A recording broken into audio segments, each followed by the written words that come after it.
Wolverine, Len Wein, Mortal Kombat 2, and Mantis.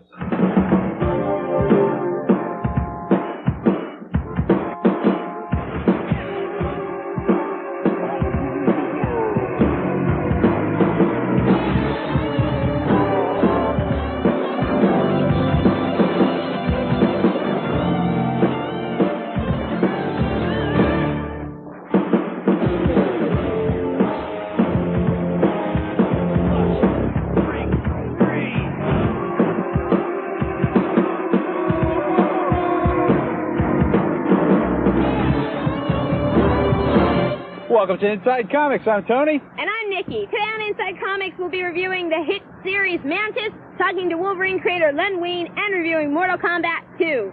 But first, let's take a look at comic books in the movies. After years of being ignored by virtually every other medium, the movie industry has discovered what fans have known for years. Comic books make good movies.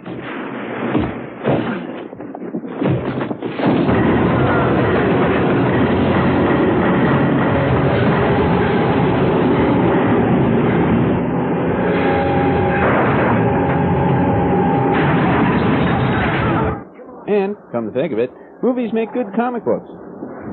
Let's dance!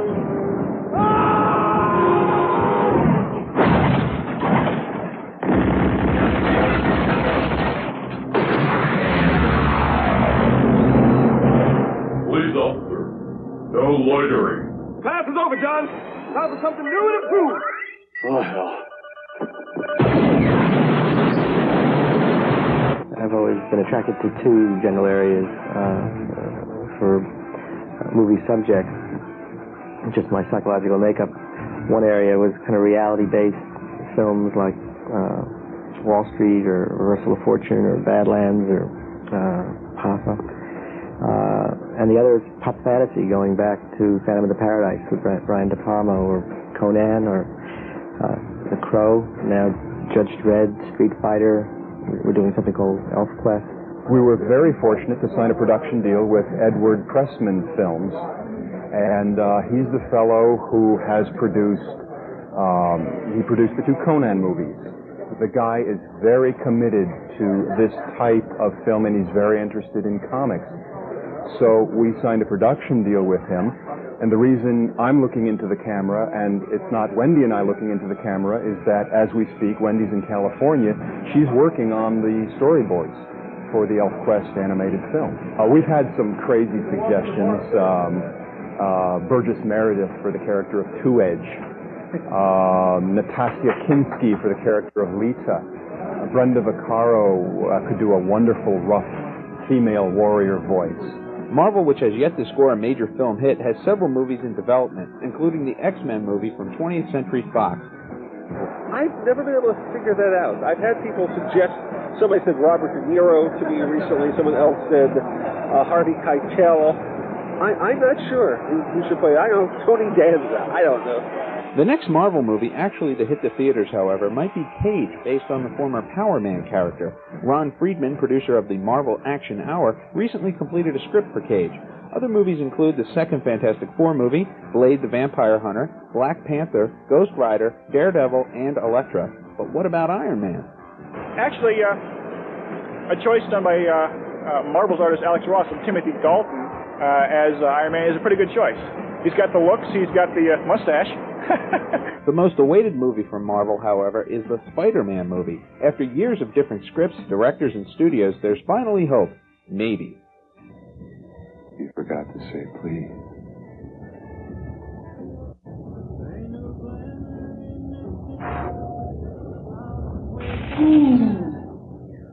Jim Cameron, the guy behind the Terminator movies, is scheduled to write, direct, and produce Spider-Man for Carlco Pictures. However, Carlco is embroiled in a series of lawsuits involving MGM, 21st Century, and Viacom over Spidey's film rights. A source linked to Cameron told Inside Comics that he's going ahead with the picture anyway, and production could start as early as February of '95. Oh, it's going to be the greatest movie ever made. Jim Cameron, I used to think, was just a great director who also was also able to write movies. But I find, having read his treatment for the movie, he's a great writer who also is able to be a great director. I mean, the treatment he wrote, the story he wrote for this movie is sensational. I would have been proud to have written it. There you are. And I can't tell you anything about it. He wants to keep it a secret, but I want to tell you, it's just exciting as can be. And we hope to have it out before the public in the summer of '96. Stay tuned for more comic book movies and information about the new Superman movie later in the show. Looking at comics this week, I want to talk about a great book. It's called Gregory from Piranha Press. Piranha is an imprint of DC Comics. It was sort of the prototype for the Vertigo line, if you're a big fan of that. Gregory is about a little kid. He's in a mental institute, and he's in a straitjacket, and he has these little friends, Herman Vermin, Wendell and Mouse, and it's a very funny book. It's from Mark Hempel, who you might recognize. He's doing the artwork on the last story of Sandman. Gregory is a funny book. Pick it up. I think you will like what you see. Another book I would like to recommend to you is Spider-Man from Marvel Comics. You know this story. A guy named Peter Parker, bitten by a radioactive spider, and now he is one of Earth's greatest heroes ever. Some real interesting stuff happening to Spidey right now. His clone from the 70s is back, and that whole situation is getting real messed up. A lot of old villains are popping up again. It's getting good. Pick it up. I'm not a big fan of Spider-Man anymore. I used to be a big fan back when Jim Shooter was editor-in-chief at Marvel. The continuity's gotten a little out of hand. I think Spider-Man's reached the point that Superman reached a little while back, and they need to clean up the title. You know, that clone issue has really blown up, into a big deal in our industry now. Let's talk to some people who know what's going on. As a matter of fact, we were going to have a clone in one of our stories. We had a story all written up that included a clone, and I guess Marvel and DC heard about it and quickly drummed up their own pseudo-clone stories and got them out before ours. So, we decided to let them have that good idea, and we've got an even better one that we're going to use, and undoubtedly they'll steal that one as soon as opportunity avails it. No clones as yet. Of course, I could be a clone, and I could be like evil Mark McClellan or dark Mark McClellan, and could be telling you, putting you off the track. We just don't know this. But we do have mutant cuffs. No, there are no clones.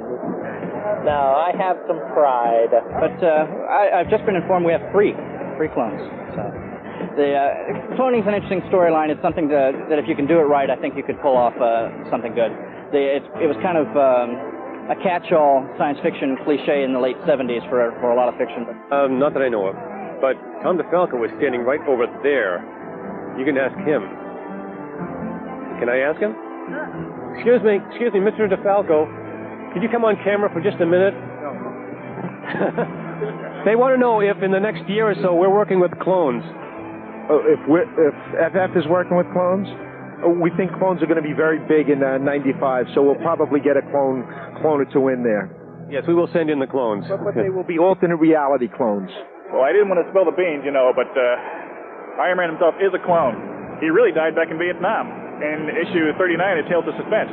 He himself is a clone. Dr. Yinsen, that's not a suit of armor they created. That's just a living clone. Iron Man shell. And then they created the artificial Tony Stark to go inside him later on. I've been thinking about that. When it comes to clones, I'm really beside myself. Har, har, har.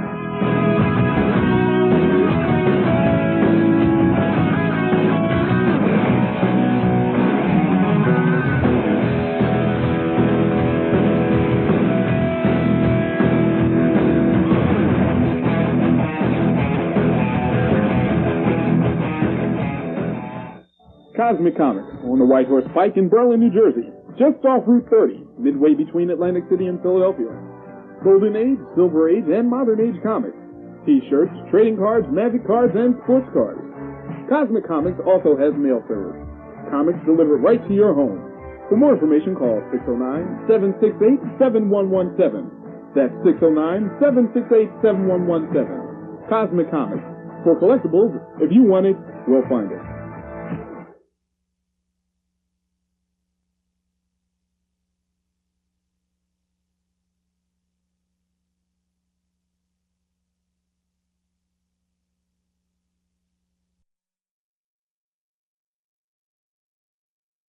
More information. Hi, I'm Fove. If you want to get inside my comics, watch Inside Comics. Taking a look at today's Super Game. A Super Game is a game about superheroes or heroic exploits. Today's Super Game is Mortal Kombat 2. Fight.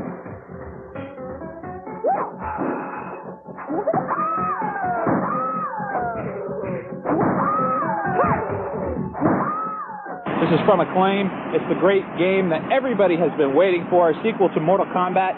And it's pretty good. I enjoy it because there's lots of blood. I didn't have to find no stupid blood code. And there's all new characters beating the hell out of each other. It's great.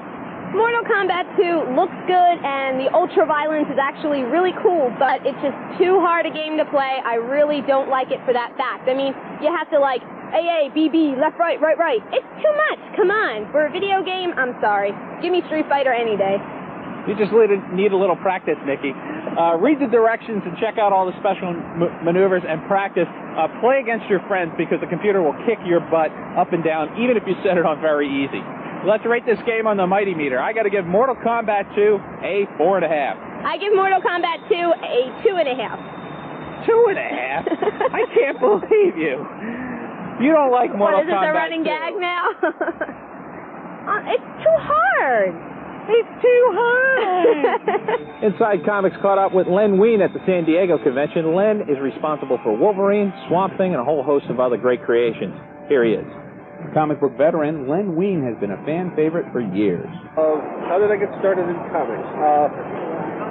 I'm one of those very rare, weird people. I'm very lucky. It's what I always wanted to do. I didn't fall into the business. When I was a kid, I was sick a great deal of the time, and I was 7 years old in the hospital, and my father brought me a stack of comic books to keep me occupied. It changed my life. That's what I wanted to do from that point, and I love the comic book business. When I was in the 8th grade, I guess I was 12 or 13, I had an art teacher who looked at a drawing of a shark, of all things I had done, and said, "You have artistic talent. You can actually draw." And I went, "Oh, good, and I can get into comics." And spent my entire school career learning to draw. I was an art major. I majored in art in high school and in college. I took every drawing class I could. I wrote only as a way of giving myself something to draw. And years later, when I brought in some samples of work that had been done by myself and Marv Wolfman, who was my partner at the time, things that he had written and I had drawn, Joe Orlando was the editor at DC, who looked at our work and said, "Well, the art needs a lot of work yet, but the writing's pretty good. If you guys are interested in submitting stories for House of Mystery," which was a book he was editing at the time, he'd be glad to see them. Now, I wasn't really a writer. Marv was the writer, but I went home and he went home and we both came up with individual story ideas and submitted them, and the very first thing I ever submitted was bought. Most fans know him for creating two of the most popular characters in comics, Wolverine and the Swamp Thing. I had been writing various other things for Marvel, including a character called, God help me, Brother Voodoo, which was all set in Jamaica, and all the characters had Jamaican accents, which is something I like doing when I writing characters with accents. Roy Thomas, who was editor-in-chief at Marvel at the time, came up to me one day and said, "I love the accents you do. I wish I could do those. I have a name for a character, Wolverine. I want you to create a character called Wolverine to go with the name." I said, "Well, why?" He said, "Well, I want to hear how you do a Canadian accent." And I went home, researched Wolverines, and the character derived from what Wolverines are, short, nasty little things with vicious claws. Swamp Thing was sort of an accident. A lot of people say that it was derived from the old Theodore Sturgeon story, It, and the character of the Heat, both of whom I learned about after I did the short story. It was simply one of those things. I need work. I have to come up with a story idea, and it came to me on the subway, the original short story idea. I pitched it to Joe Orlando, who was the editor of House of Mystery, House of Secrets. He liked it. He made a couple of minor suggestions. We were looking for an artist, and that weekend I was at a party with Bernie Wrightson, who was a friend of mine, and he was going through some emotional breakup with a girlfriend. I've written this story that just sort of sums that kind of feeling. I'm going to read this. He read it, loved it. We did the story together, and it was the best-selling book DC published that month. And they wanted to do an ongoing series immediately, and we didn't want to do that. We didn't want to water down the emotional impact of the story we had written. It took us a year to figure out, we don't have to write about the same character. We can just do something that's like that thing. And so we recreated Swamp Thing and went from there. Besides writing for comics, Len is also writing for animated TV shows like The Exo Squad. I've written 3 episodes of the animated Exo. I've done a miniseries for Tops based on the animated series Exo Squad. that is illustrated by Joe Staten and I think Bill Anderson. That'll be out later this fall. And I've also written 3 episodes of the animated series, Exo Strut, that will be airing as part of their package. It is one great story.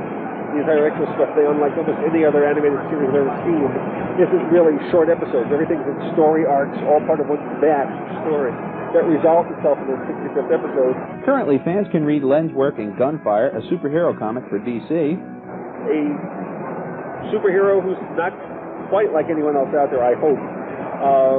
Sort of a very reluctant hero, a guy who develops a power, a very mechanical power, ability to fire anything. Anything he touches is a gun in his hand. And who's basically a pacifist and doesn't want to be able to do this. And Dark Dominion, a Defiant comic book that blends horror, mystery, and superheroes. Of all the things I'm doing for Defiant, my favorite project is something called Dark Dominion. I've been writing that since the first issue, and I'm having a great time. It's the most fun I've had on a mystery character since the old days of Swamp Thing and The Phantom Stranger, which I both wrote for DC. I think he's probably unique. He is a 54-year-old writer.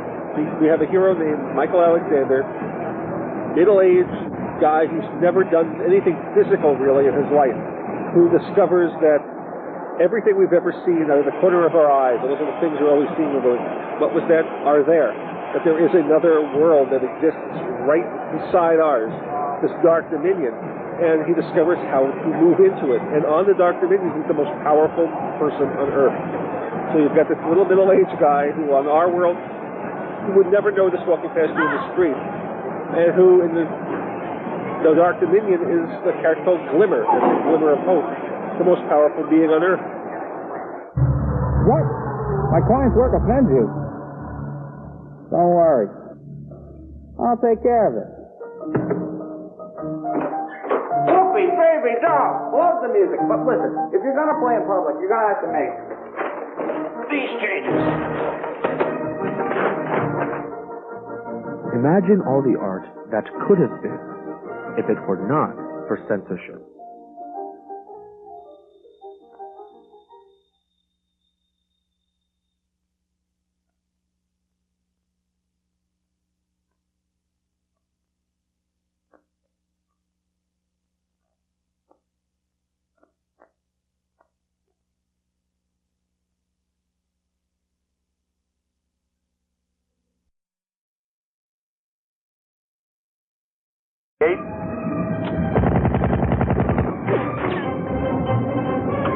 They're shooting at us.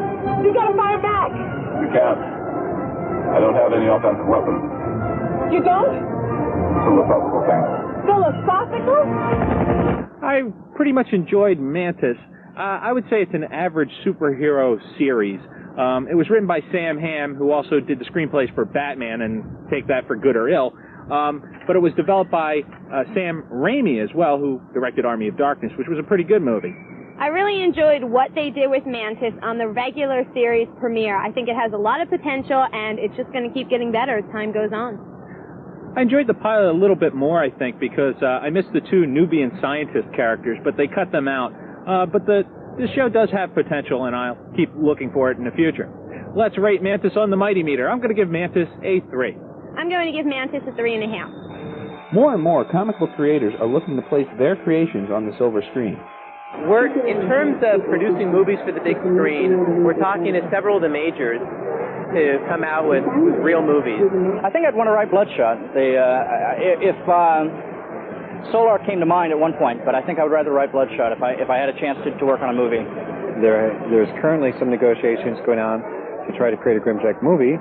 Tommy Lee Jones could do it. Edward James Olmos could do it. Originally Jack Palance was part of the idea of it. And I think it was part of the physical archetype when Tim Truman designed the character. Batman Forever, the 3rd Batman movie, was scheduled to begin filming in September, with Val Kilmer as the Dark Knight, Chris O'Donnell as Robin, Tommy Lee Jones as Two-Face, and Jim Carrey as the Riddler. Look for new parts of Gotham and a new Batmobile in June of '95.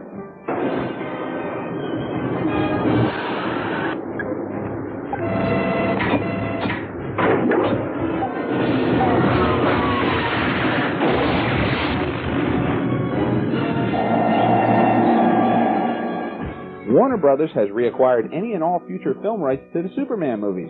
John Peters, Batman producer, will produce, but look for a new Superman. Christopher Reeves has vowed not to play the Man of Steel. Rumor has it that the Superman movie will feature his climactic battle with the villain Doomsday. And speaking of villains, there's also talk of a Lobo movie, but the project still lacks a good script. The stuff I've seen is rubbish, you know. However, having said that, I should qualify it. Television and cinema is a very, very different medium from comics.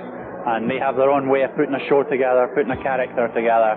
And I'm sure they know best as to what's commercial and what isn't. So I've not got any desire to work for the cinema, to be honest. I would rather write the Lobo comic and have somebody else base the movie on that.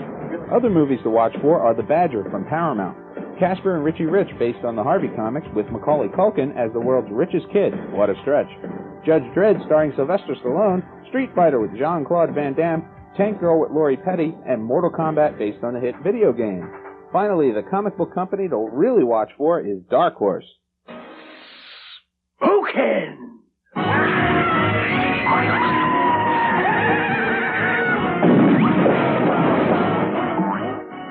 Other possible projects from Dark Horse include X, Pitbulls, Virus, The Machine, Cemetery, Accident Man, and Black Cross. What promises to be even bigger than The Mask, however, is Time Cop.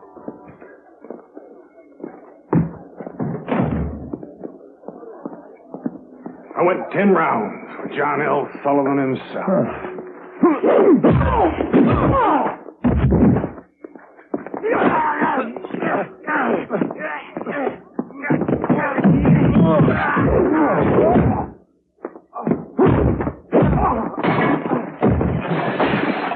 I saw Tyson beat Spinks on TV. Good or bad, comic book movies are a staple of Hollywood in the 90s. Keep watching for your favorite comic at a theater near you. Inside Comics is having a contest, a big contest. It all has to do with the X-Men live-action movie. Take a postcard and send it to us. On that postcard have 5 X-Men that you have picked and the actors and actresses that you want to play them in the upcoming X-Men movie. Send your postcards to Inside Comics X-Men Contest, P.O. Box 10035, Philadelphia, PA 19108. Please include your name, age, and the type of stuff you want to win. The winner will be in our Inside the Lines newsletter.